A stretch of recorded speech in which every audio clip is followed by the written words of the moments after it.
ہے نا.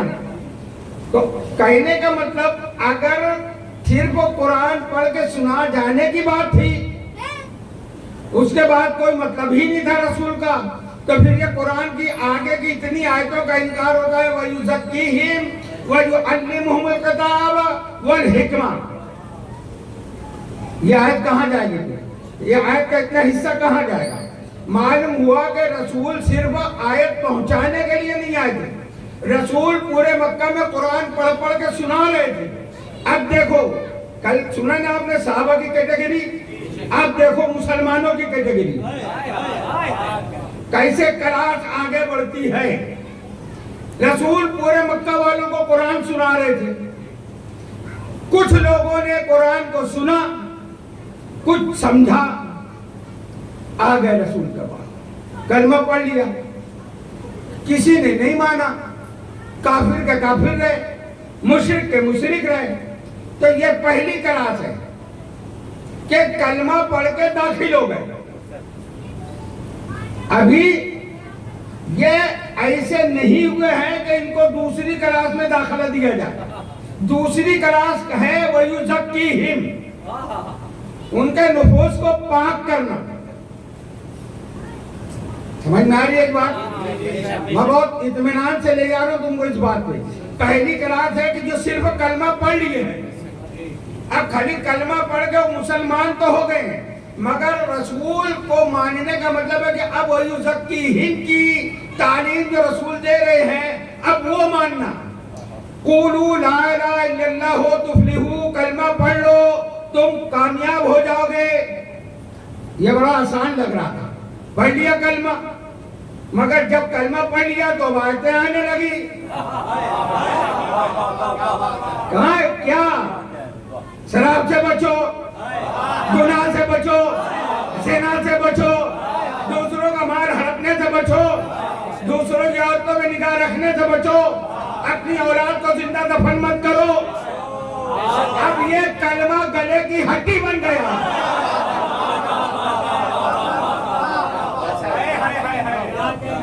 تو وہ یہ سب باتیں نہیں مانے. یہ کہتے ہیں کہ تمام صحابہ عادل ہیں، جتنے بھی دیکھ لیا کلمہ پڑھ لیا عادل ہے. تو یہ جو پہلے کیٹیگری کے تھے جو کلمہ پڑھ کے آگے کی بات نہیں مان رہے تھے، یعنی دوسری کلاس میں ان کا ایڈمیشن نہیں ہوا. وَيُزَكِّيهِمْ، نبی کا اوپر فرض ہے کہ لوگوں کا تزکیہ کرے. ہمارا نبی نبی ہے، رحمت للعالمین ہے. وَمَا أَرْسَلْنَاكَ إِلَّا رَحْمَةً لِلْعَالَمِينَ. ابھی آپ دیکھ رہے بارش ہو رہی ہے، بارش ہوتی ہے، بارش کا قصور نہیں ہے، وہ برابر برس رہی ہے. ندی ہے اپنے ظرف میں لے رہی ہے، تالاب ہے اپنے ظرف میں لے رہا ہے، کھیتی ہے اپنے ظرف میں لے رہی ہے. کوئی چٹکل پہاڑ ہے وہ چھوڑ دے رہا ہے. یہی بارش ہے، کہیں گرتا ہے قطرہ تو موتی بن جاتا ہے، کہیں گرتا ہے تو زہر بن جاتا ہے. تو رحمت للعالمین کی رحمت کی بارش یکساں ہے. اب کوئی موتی بن کر چمکے یا کوئی زہر بن کر نکلے، جیسا ضرب ہوگا، گندی جگہ اگر وہ پانی گرے تو خود گندا ہو جائے گا. سمجھ میں آ رہی بات؟ میں بہت آگے لے جاؤں گا بات، ابھی سمجھنا. وَيُزَكِّيهِمْ، نبی کا کام ہے ان کو پاک کرنا. یہ ہے دوسری کلام. جب اس میں کامیاب ہو گئے، ان کے نفس پاکیزہ ہو گئے، تو پھر آگے کی تیسری کلاس ہے وَيُعَلِّمُهُمُ الْكِتَابَ. پہلے تو قرآن ہی پڑھ رہے تھے نا، آیات تلاوت جو کیا ہے کیا ہے؟ وَالَّذِي بَعَثَ فِي الْأُمِّيِّينَ رَسُولًا مِّنْهُمْ يَتْلُو عَلَيْهِمْ آيَاتِهِ. تو وہ کون سی آیت پڑھ رہے تھے؟ قرآن ہی تو پڑھ رہے تھے. اب یہاں پھر کہہ رہے ہیں وَيُعَلِّمُهُمُ الْكِتَابَ، یعنی اب جو قرآن ہے، کتاب ہے، اس کی حکمت، اس کا راز، یہ تیسری کلاس کا مطلب ہے، تیسری کلاس کا یہ قانون رہے گا. اور جب اس میں کامیاب ہوگا تو پھر وہ حکمت کی کلاس میں جائے گا. پھر اس کو معلوم ہوگا قرآن کی حکمت کیا ہے، اللہ کے ماننے کا فائدہ کیا ہے، حکمت کیا ہے. اہل بیت کو ماننے کا مطلب کیا ہے؟ کیوں ماننا ضروری ہے؟ یہ مجلسیں بیکار نہیں ہے. یہ جو فتوہ لگا رہے ہیں گوگا والے ہیں کہ مجلسوں میں مت جاؤ. کیوں؟ وجہ یہ ہے کہ یہ صرف یا رسول اللہ کہہ کے گمراہ کرنا چاہتے ہیں اور سیاہ رابطے کا فتوہ لگا کے ہم سے دور رکھنا چاہتے ہیں. یہی فتوہ لگتا تھا مکے میں رسول پہ، مت جاؤ رسول کے پاس، وہ دیوانہ ہے. مت جاؤ رسول کے پاس، وہ شاعر ہے. مت جاؤ رسول کے پاس، وہ مجنون ہے.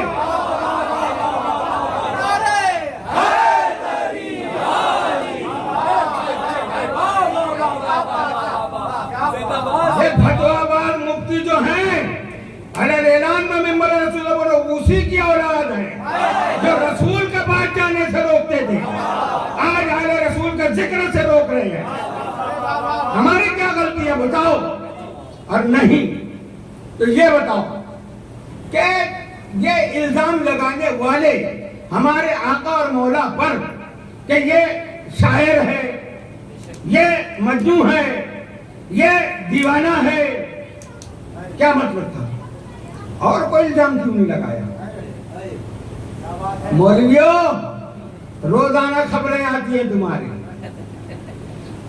نبی ابراہیم نے دعا کی تھی کہ ایسا مسلم رکھ، معصوم رکھ. اگر ہمارے نبی یا ان کے باپ دادا کسی گناہ میں مبتلا ہوتے اور جب نبی اعلان کرتے شراب حرام ہے، وہ کافر کہتے پہلے تمہارے لیے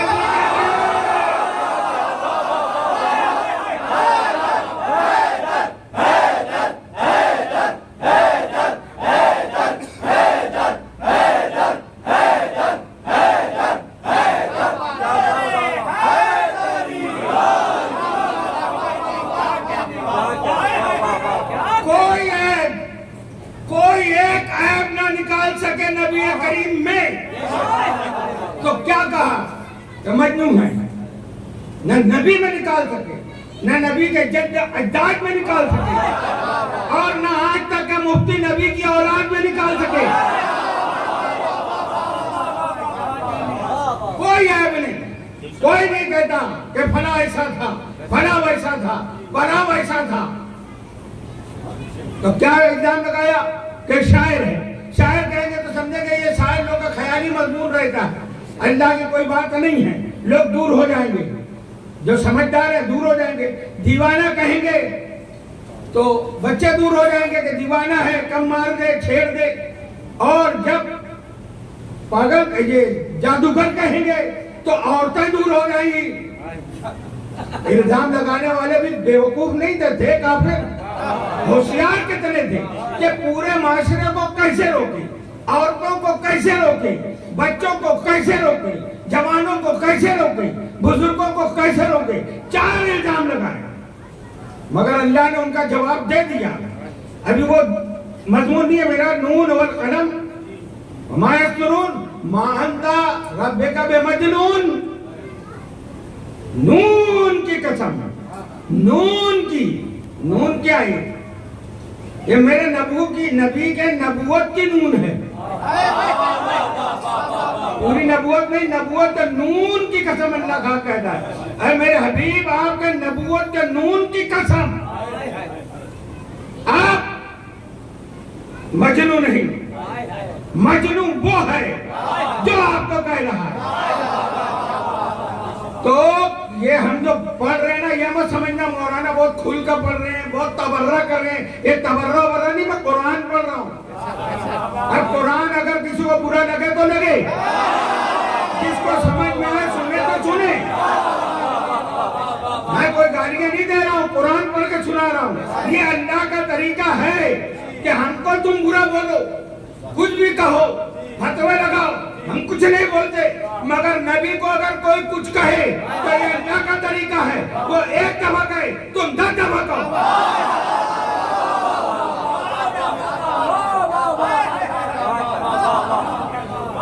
کیا کہا؟ پڑھو سورہ قلم. سب برائیاں اللہ نے بیان کر دی. اللہ تو ستار العیوب ہے مولانا. ستار العیوب ہے، گناہوں کا چھپانے والا ہے، عیبوں کا چھپانے والا ہے. کل قیامت کے دن ماں کے نام سے پکارے گا تاکہ تمہارا عیب چھپ جائے کہ تم فلاں کے نام سے پکارے جاتے تھے، تمہارا باپ تو کوئی اور.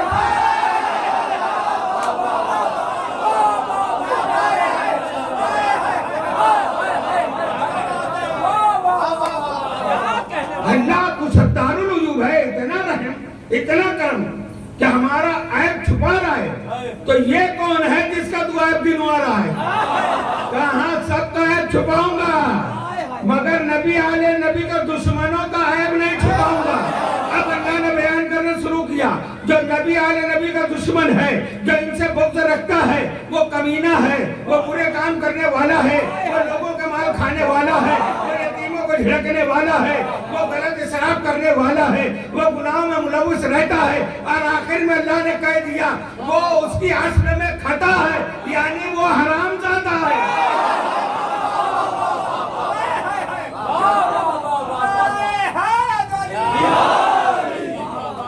اگر حرامی کہنا گناہ ہے، غلط ہے، ادب کے خلاف ہے، منبر پہ نہیں پڑھنا چاہیے، تو قرآن میں یہ لفظ نکالو زمین. زمین کا معنی کیا ہے؟ یہ تو ہم بڑی احتیاط کرتے ہیں کہ غیر حلالی بولتے ہیں.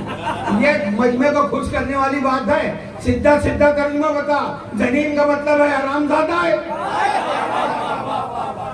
اب جب اس کا نام تھا ولید بن مغیرہ، نبی نے کہا کہ وہ میرا جو دشمن ہے وہ ایسا ایسا ایسا ایسا ہے.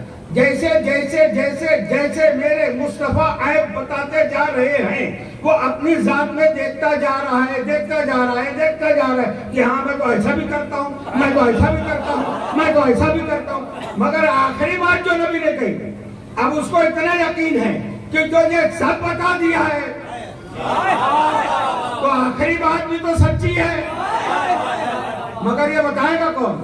جاؤ پڑھو، اعلیٰ کرتے ہو، اعلیٰ حضرت کا قرآن پڑھ لو، پڑھ لو کیا لکھا ہے حاشیے میں کہ وہ گیا اپنی ماں کے پاس، کہتا ہے ماں پہلے کہنے لگی بیٹا کھانا کھا لو، بڑی محبت تو کر، بولا وہ سب بات چھوڑ، پہلے یہ بتا محمد نے یہ کہا ہے. اب اس کی ماں نے، میری ماں بہنیں بھی میں بہت احتیاط سے لفظ استعمال کرو، اب اس کی ماں نے کہا کہ بیٹا تیرا باپ اس لائق نہیں تھا، میں نے فلانے چرواہے سے زنا کیا، کیونکہ اتنی مال و دولت کا مالک کون بنتا، پھر کوئی اولاد نہیں ہوتی. تو معلوم ہوا نسل حرام ہونے کے لیے دو وجہ ہوتی ہے، ایک مال، ایک وارث ہونا. تو وہ جب بتا دی تو تلوار لے کے گیا تھا ماں کے پاس کہ یہ بات بتا، تو میرے نبی کی بات غلط کہاں ہو سکتی ہے؟ تو عزیزان محترم مشرکین مکہ ہم وہاں چلے واپس جو الزام لگایا، تو آج اگر کوئی نبی اور آل نبی پر بھوکے گا، ایک بات بولے گا تو ہم ان کی 10 بات کھول کے رکھیں گے. ہاں کہ تمہارے بڑے بڑوں نے، تمہارے باپ داداؤں نے، جن کو تم رضی اللہ، علیہ السلام، رحم اللہ، احمد اللہ، آل اللہ، یہ سارے القاب دیکھ رکھے ہو نا، جب ان کی تصویریں سامنے آئیں گی عوام کے، جب فیصلہ ہوگا. بہتری یہی میں ہے کہ اہل بیت کے خلاف اپنے منہ بند رکھیں. سلوات پڑھیں بڑھ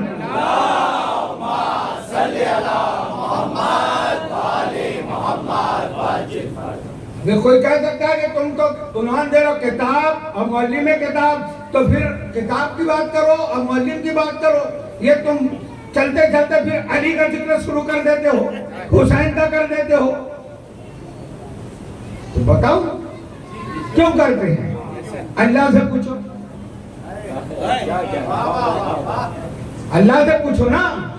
سورہ مریم میں اللہ ارشاد فرما رہا ہے وَاذْكُرْ فِي الْكِتَابِ مُوسَىٰ إِنَّهُ كَانَ مُخْلَصًا وَكَانَ رَسُولًا نَبِيًّا. اے میرے حبیب موسیٰ کا ذکر کرو، میرا مخلص نبی اور رسول ہے. وَنَادَيْنَاهُ مِن وَنَادَيْنَاهُ جَانِبَ الطُّورِ الْأَيْمَنِ وَقَرَّبْنَاهُ نَجِيًّا وَوَهَّبْنَا لَهُ مِن رَحْمَتِنَا أَخَاهُ هَارُونَ نَبِيًّا. نہیں سمجھے؟ اللہ نے کہا میرے موسیٰ کا ذکر کرو. اللہ اپنے حبیب سے کہہ رہا ہے میرے موسیٰ کا ذکر کرو. اور ایک ہی آیت میں کیوں کہہ رہا ہے کہ میں نے ان کو طور پہ بلا لیا تھا وَقَرَّبْنَاهُ نَجِيًّا اپنے قرب میں. تو جب موسیٰ گئے تھے طور پہ تو کس کو چھوڑ کے گئے تھے؟ تو اللہ کہہ رہے وَوَهَبْنَا لَهُ مِن رَحْمَتِنَا أَخَاهُ هَارُونَ نَبِيًّا. جب موسیٰ کی جگہ کون تھا؟ تو اللہ کہہ رہے میں نے اپنی رحمت سے ان کے بھائی ہارون کو نبی بنایا.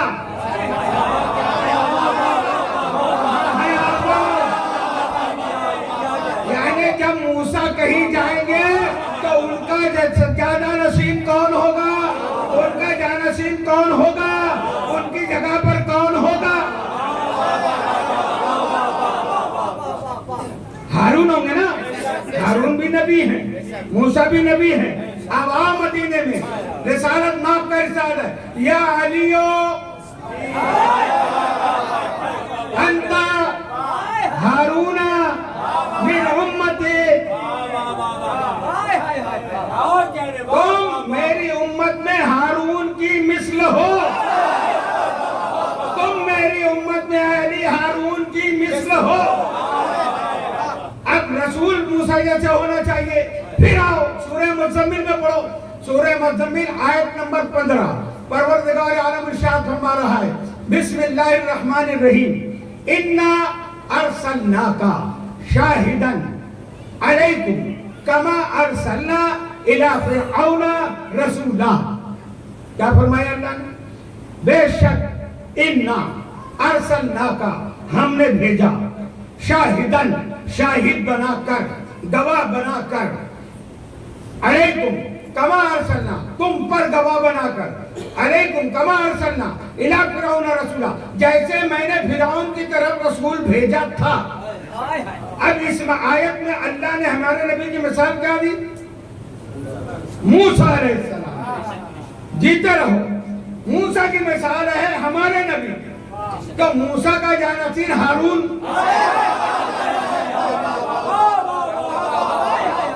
موسیٰ کا جانشین ہارون بنایا کس نے؟ موسیٰ نے نہیں بنایا. موسیٰ نے خالی دعا کی تھی میرے بھائی کو میرا وزیر بنا دے. میرے نبی نے تو دعا بھی نہیں مانگی. کیونکہ نبی کو معلوم ہے وزیر بنانا اللہ کا کام ہے, خلیفہ بنانا اللہ کا کام ہے, جانشین بنانا اللہ کا کام ہے. یہ نبی کا بھی کام نہیں ہے. جو نبی نہیں کر سکتا تو اہلِ غیرت کیسے؟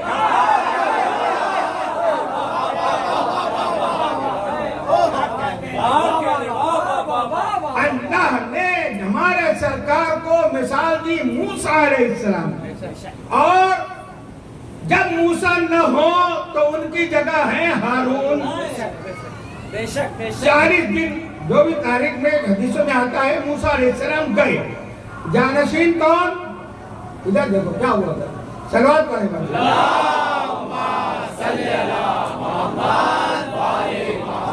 جب موسیٰ علیہ السلام نے تو کون ہے ابھی؟ ہارون علیہ السلام. ہارون علیہ السلام ہیں. قوم نے کیا کیا؟ پڑھو نا قرآن. گوشالہ پرستی شروع ہو گئی, بت بنا لیے, پوجا شروع ہو گئی. تو ماننا پڑے گا کہ جب نبی نہ ہو اور ان کا جانشین ہو تو دنیا گوشالہ پرستی کرتی ہے.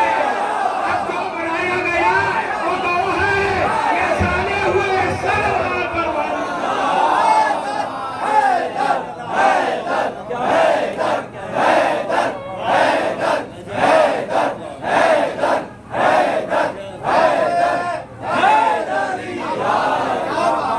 وہ ایک بت بنائے یا 3 بنائے 4 بنائے 10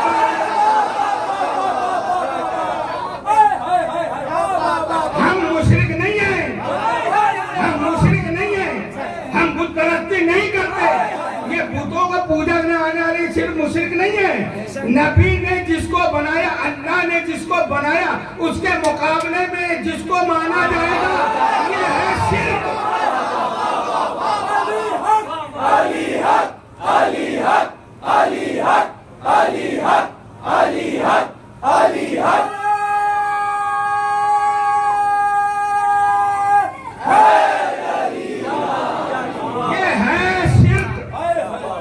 یہ علماء نے بتایا کہ ہمارے مقابلے میں ہم سے برابر یا ہم سے بڑا کسی کو ماننا یہ ہے شرک. اس لیے مجلس میں آنا حرام ہے کہ یہ جائیں گے تو ان سے بت پرستی چھوٹ جائے گی, ان کے اندر حق پرستی آ جائے گی. تو کیا ہوا؟ وجہ یہ ہے کہ ہم معلم کتاب صرف ایک کو نہیں مانتے, کیونکہ کتاب ہے قیامت تک کے لیے, تو معلم بھی ہو قیامت تک کے لیے. اب رسول اگر ظاہری پردے میں چلے جائیں تو اب جو جانشین ہوگا وہ معلم ہوگا. اب ان کو معلم منظور نہیں ہے, یہ معلم منظور نہیں ہے. کیوں نہیں ہے؟ پرانی عادت بتوں کو پوجنے والی, اپنے ہاتھ سے بت بنانا, جب چاہا رکھا جب چاہا گرا دیا. سفر میں گئے تو آٹے کا بت بنا لیا, جب تک پوجا ہوتے رہی. اب جب کھانا ختم ہو گیا, بھوک لگی, پھر اسی بت کو توڑ کے پھر روٹی پکا لی. سمجھے نہیں؟ یعنی ایسے کو ہم مانیں گے جو نہ ہم کو ٹوکے نہ روکے. ہاں, ہم ایسے کو خلیفہ مانیں گے, ایسے کو ہم اپنا رہبر مانیں گے جو نہ ہم کو ٹوکے نہ روکے. اس لیے قرآن کافی ہے, قرآن کافی ہے. قرآن نہ کرے گا, نہ قرآن کبھی بولے گا, نہ ٹوکے گا, نہ روکے گا. نبی دیکھے جا رہے بولتا قرآن.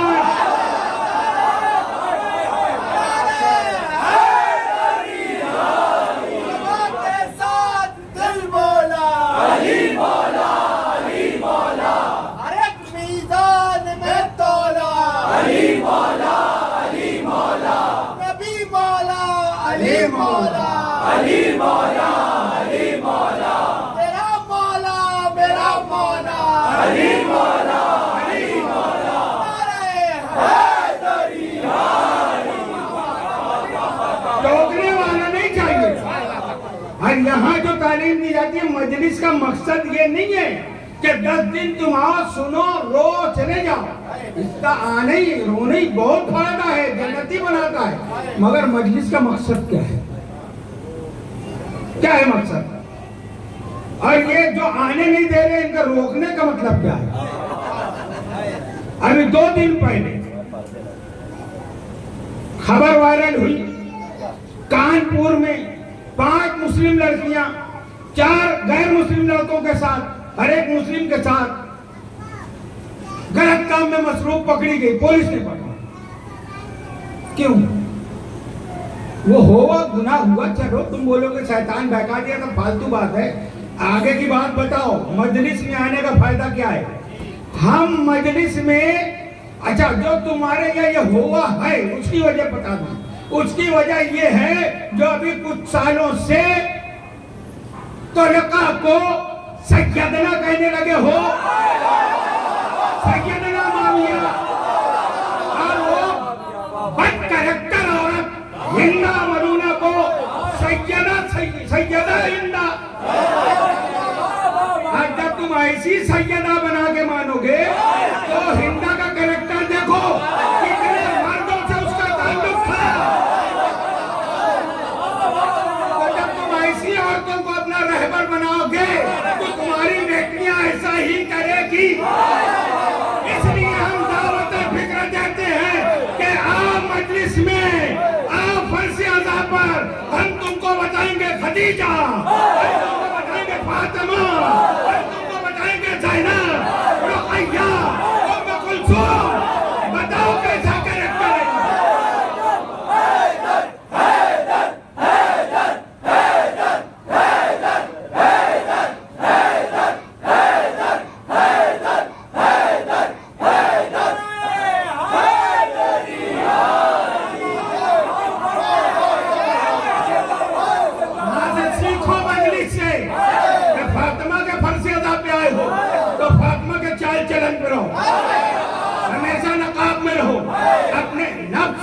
قابو میں رکھو. نبی آئے وَيُزَكِّيهِمْ، تم کو پاک کرنے.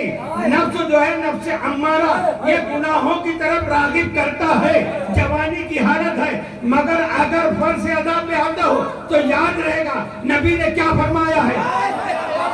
سیدہ کا چال چلن کیا ہے. اسکول بھی جاؤ، پورے نقاب میں جاؤ، کوئی بھی ضرورت ہو کسی نامحرم سے کوئی تعلق مت رکھو. اپنے گھروں میں بھی بھابھی کو آدھی عورت نہ سمجھو، بھابھی ماں داخل ہے. یہ جو ماحول بنا کے رکھو یہ غلط ہے. اپنے گھروں میں بھی پردہ رکھو. اپنے گھروں میں جب جاؤ پہلے باہر سے آواز دو. سلام کرنے میں شرم مت کرو. بیوی ہو تو سلام کرو، بچے ہو تو سلام کرو، کوئی نہ ہو تو رسول کو سلام کرو.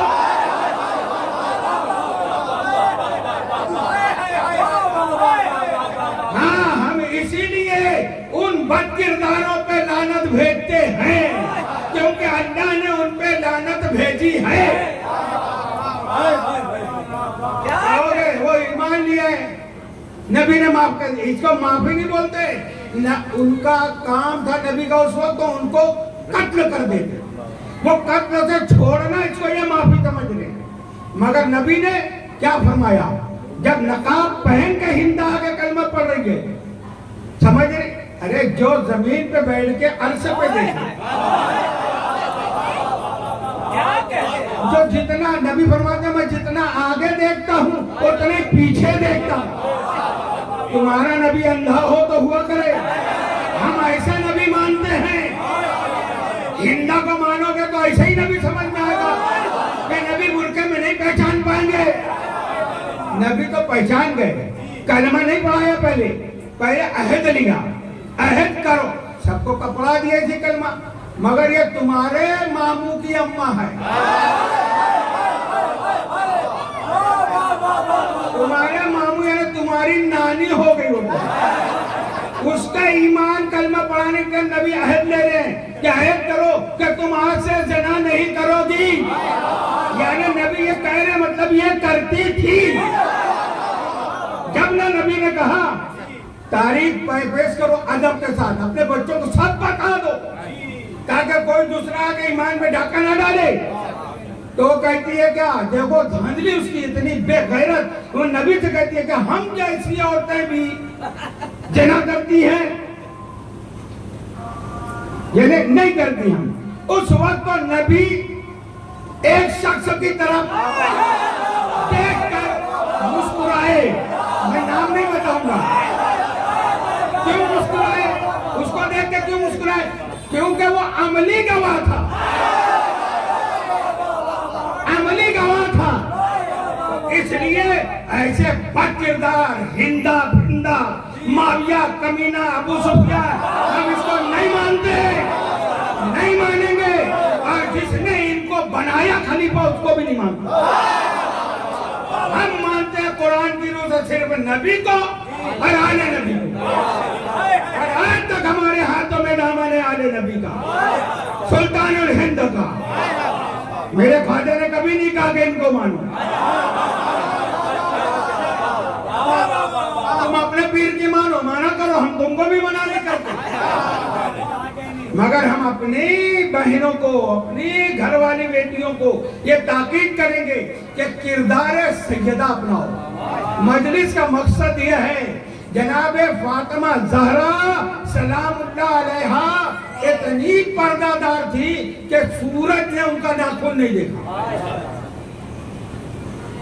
آخر ملک الموت تو ہر ایک کی روح قبضہ کرتا ہے نا، مگر ملک الموت کو بھی حیا آ گئی. جب ان کی روح قبضہ کرنے کی بات آئی، ملک الموت نے کہا میں نہیں جا سکتا ہوں. کتنے پردے والے کو ہم مانتے ہیں اور تم کتنے باقاعدت لوگ کو مانتے ہو. تو اللہ نے اپنی دست قدرت سے سیدہ کی روح قبضہ کی ہے. تو اپنی بچوں کو بچپن سے یہ روح مجلس کا مقصد ہے کہ آئیں سنیں یہ سکینہ کون ہے. یہ بچے سمجھیں گے نا یہ زینب کون ہے، فاطمہ کون ہے. یہ بچپن سے ان کو کربلا سکھاؤ. ہے ہماری درسگاہ کربلا. کربلا صرف نعرہ لگانا نہیں، اس درسگاہ سے سبق لینا ہے. آج سے اپنے بچوں کو بہت سختی سے ان گناہوں سے بچنے کی کوشش کرو. اگر تم پھر وہ مجلس سن کر چلے گئے, ان سب سے نہیں بچے, گناہوں میں ملوث رہے, سود کا کاروبار کرتے رہے, نماز پڑھتے رہے, یہ نماز کچھ کام آنے والی نہیں. یہ نماز دھوکہ ہے لوگوں کے لیے. نماز داڑھی دھوکہ ہے. سود اور بیاج کا کاروبار کر رہے ہیں, داڑھی رکھے ہوئے ہیں, یہ دھوکہ ہے لوگوں کے لیے, اللہ کے لیے نہیں ہے. اہل بیت کو مانتے ہو نا, ایسے روزے نماز سے دور اپنی نماز پڑھو, اپنی پڑھ لو. داڑھی منڈانا حرام ہے, مگر جھاڑو جیسی داڑھی رکھنا بھی منع ہے, یہودیوں جیسی منع ہے. ایسے جوان ایسے بڑی بڑی داڑھی رکھ لے, ہر عورت خوبصورت مرد چاہتی ہے, تو داڑھی ایسی ہو جو خوبصورت لگے. ہمارے نبی نے کہا آئینہ دیکھو 70 مرتبہ دن میں. کیوں کہا؟ تاکہ ایرے گہرے نہ دکھو. جیسے ہم اپنے بچے کو چاہتے ہیں نا کہ ہمیشہ اچھا دکھے, یونیفارم میں رہے, اپ ٹو ڈیٹ رہے, ایسے میرا نبی چاہتا ہے کہ میرا امتی اگر کسی اور کے سامنے کھڑا ہو جائے تو الگ ہو جائے. مقصد مجالس یہ ہے عزیزو, انشاءاللہ وَيُزَكِّيهِمْ پہ کل پھر آگے میں مضمون کو آگے لے جاؤں گا. اور ہم کیوں مانتے ہیں اہل بیت کو, وجہ یہ بتا دی میں نے آگے کہ اگر نہیں مانیں گے تو ہمارے گھر میں بھی وہی حال ہوگا, وہی گناہوں میں ملوث ہوں گے. اہل بیت کو ماننے کا مطلب ہے کہ ہم دنیا میں بھی کامیاب ہوں گے, آخرت میں بھی کامیاب ہوں گے. کل 2 محرم تھی مگر وقت تو کافی ہو گیا تھا, آج 3 محرم ہو گئے. 3 محرم, 2 محرم الحرام قافلہ اہل بیت, قافلہ حسینی کربلا معلی پہنچا. 2 محرم تھی, امام علی مقام کا قافلہ جا رہا تھا. قافلے والوں نے دیکھا کہ سامنے شاید کوئی کھجوروں کا درخت نظر آ رہا ہے, مگر تھوڑی دور چلنے کے بعد لگا کہ نہیں یہ کھجوروں کا درخت نہیں ہے. وہ خوش ہو گئے کہ اگر کھجوریں ہوں گی تو وہاں پانی بھی ہوگا, تو ہم پانی قریب پہنچ جائیں گے. تھوڑی دیر کے بعد دیکھنے میں آیا کہ نہیں یہ تو گھوڑوں کی گردنیں ہیں, یہ فوج آ رہی ہے. امام نے کہا آنے دو, اگر وہ ہمارے مقابلے میں ہیں ہم مقابلہ کریں گے. امام نے دائنی طرف کو رخ بدلا, وہ فوج قریب پہنچ گئی, اور جب قریب پہنچی تو اس کا سالار کون ہے؟ حر بن یزید ریاحی. وہ سالار کا, اس فوج کا صرف سالار ہے, مگر پوری فوج کی اور ان کے جانوروں کی ایسی حالت دیگر گم ہو گئی ہے, پیاس سے بھلک رہے تھے, تڑپ رہے تھے کہ اگر ابھی پانی نہ ملتا تو ایسے ہی مر جاتے. امام نے کہا کہ مشق کے دہانے کھول دو, ان کو پانی پلاؤ. اس کو کہتے ہیں رحمت للعالمین کا جز. حسین رسول منی وانا من الحسین ہے, رسول رحمت ہے, حسین بھی رحمت ہے. ساتھیوں نے کہا مولا ہمارے ساتھ بھی عورتیں ہیں, بچے ہیں, اگر ہم ان کو پلا دیں تو کہا مگر میرے وہ جو ہوگا, بولے ابھی ان کی پیاس مجھ سے نہیں دیکھی جاتی, پلاؤ پانی. یہ بھی ہے کہ خود امام نے بھی پانی پلایا, آخر پانی بار بار پلایا, اور پھر ان کے جانوروں کو بھی پلایا, پورے لشکر کو سیراب کر دیا. پھر اپنے فوج کے مؤذن حجاج کو کہا کہ اذان دو. اقامت ہوئی, نماز کے لیے کھڑے ہوئے. میرے مولا نے کہا حر تم اپنی نماز پڑھ لو, ہم اپنی نماز پڑھتے ہیں. کہا نہیں یہ نہیں ہو سکتا, میں تو نماز آپ ہی کے ساتھ پڑھوں گا. پوری فوج نے امام کے پیچھے نماز پڑھی, پھر امام نے تسبیحات پڑھی, پھر فوراً عصر کی نماز پڑھی. یعنی معلوم ہو ظہر عصر ملا کے بھی پڑھی جاتی ہے. پھر عصر پڑھی, پوری فوج نے عصر کی نماز پڑھی. اس کے بعد امام نے کہا دیکھو میں تم سے کوئی جھگڑا کرنے کے لیے آیا نہیں, تم لوگوں نے بلایا تم آیا. اور نے کہا میں نے تو کبھی بلایا نہیں. امام نے وہ سب تھیلے منگائے, خطوط دے کے اہل کوفہ نے یہ بھیجا ہے. اور نے کہا اس میں میں شامل نہیں ہوں, اور مجھے علم بھی نہیں ہے کہ آپ کو دعوت دے کے بلایا گیا ہے. میں تو نوکر حکومت کا, بس مجھے حکم ہے ابن زیاد کا کہ امام کو میرے پاس لاؤ، بیعت کرو نہیں تو ان کا قتل کرو، ان کی گردن مار دی۔ تو میں یہ حکم پر مامور ہوں، تو آپ میرے ساتھ چلیے۔ امام نے کہا یہ ہو ہی نہیں سکتا۔ حر نے پھر مشورہ دیا کہ آپ کو دوسری طرف چلتے جائیں تو مجھ کو ایک بہانہ ہوگا جا کے۔ کہا میں بہانہ نہیں کرتا، مگر میں زندگی کے لیے ذلت کی موت بھی نہیں چاہتا، موت کی وجہ سے ذلت کی زندگی بھی نہیں چاہتا، میں ذلت کی زندگی پر عزت کی موت کو پسند کرتا ہوں۔ خیر حر نے گھیر لیا اور قریب آ کر امام کی سواری کی لجام پکڑ کے کہا کہ آپ کو چلنا ہوگا میرے ساتھ۔ جیسے ہی سواری کے لجام پہ ہاتھ رکھا حر نے تو امام نے کہا تیری ماں تیرے ماتم میں بیٹھے۔ حر تھا، کیا کہتے ہیں، اگر آپ کی جگہ کوئی اور ہوتا تو میں اس کو پلٹ کے جواب دیتا، مگر اے حسین آپ کی ماں وہ ہے جس پہ میں درود کے علاوہ کچھ پڑھ ہی نہیں سکتا۔ اتنا تو خیال تھا اہل بیت کا، اتنی محبت جو ایمان کی نمک تھی۔ خیر وہاں سے آگے بڑھا قافلہ، اب وہ مقام آ گیا کہ اب امام کی سواری آگے ہی نہیں بڑھتی۔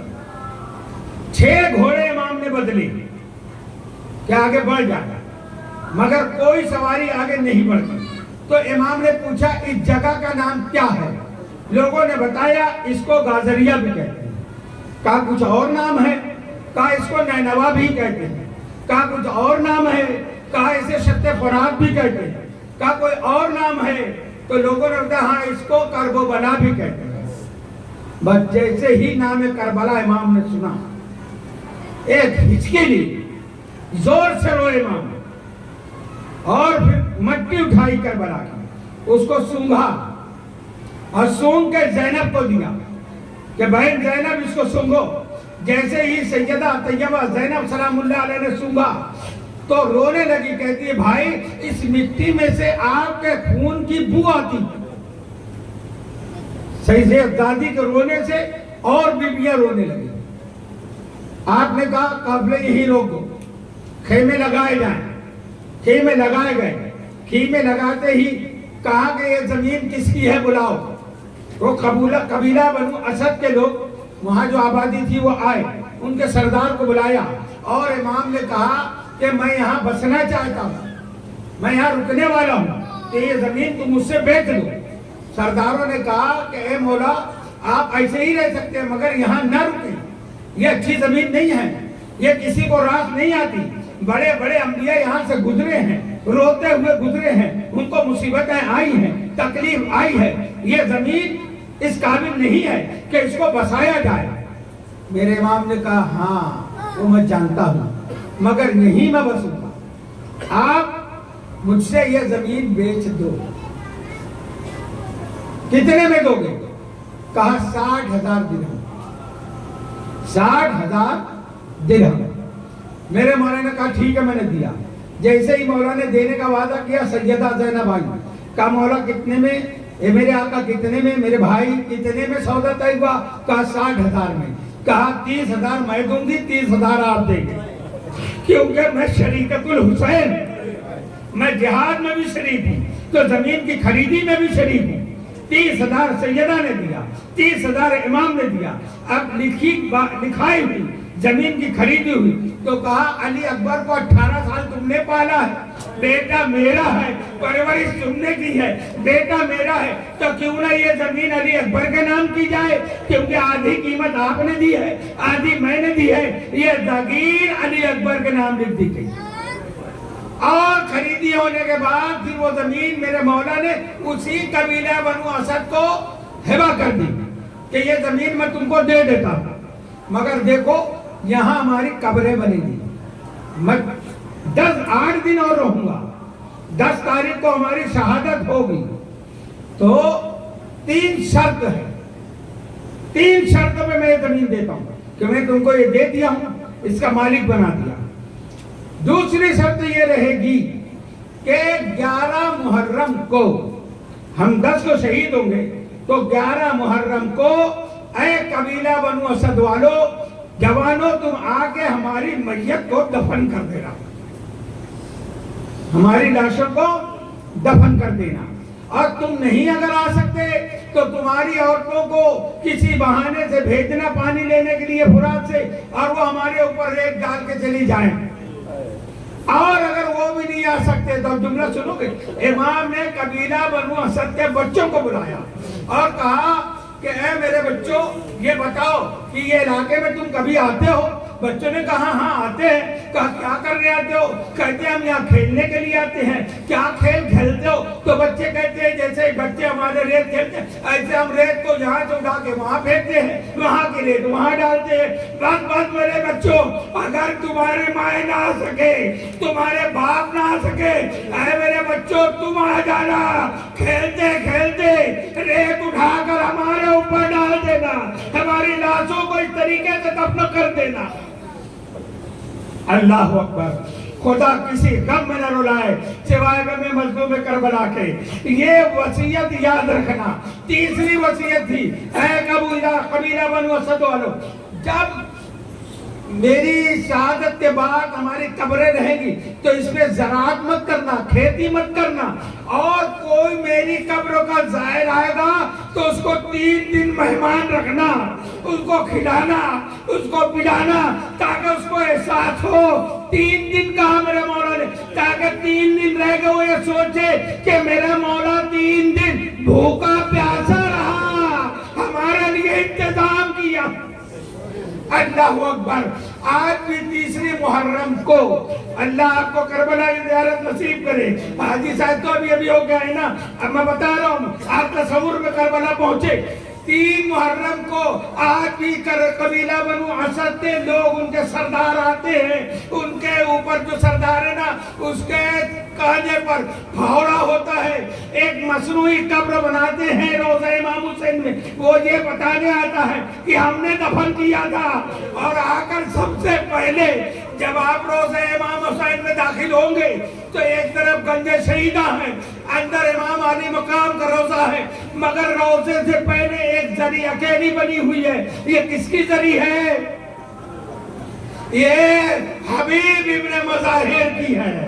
ایسا لگتا ہے کہ بادشاہ کے پاس جانے سے پہلے ان کا یہ پرائیویٹ سیکریٹری ہے، پہلے اس سے اجازت لو پھر بادشاہ کے پاس جاؤ۔ تو جب وہ سردار آتا ہے نا تو پہلے وہ قبر بنانے سے پہلے حبیب کی جانب پہ آتا ہے اور کہتا ہے کہ جو حبیب بھی جو تھے نا قبیلہ بنو اسد کے تھے، آگے جانی سے چمٹ کے کہتے حبیب، اے حبیب تم پہ ہزاروں سلام، اے حبیب تم نے ہماری عزت رکھ لی، اے حبیب تم نے ہمارے خاندان کا نام بلند کر دیا۔ وَسَيَعْلَمُ الَّذِينَ ظَلَمُوا أَيَّ مُنقَلَبٍ يَنقَلِبُونَ۔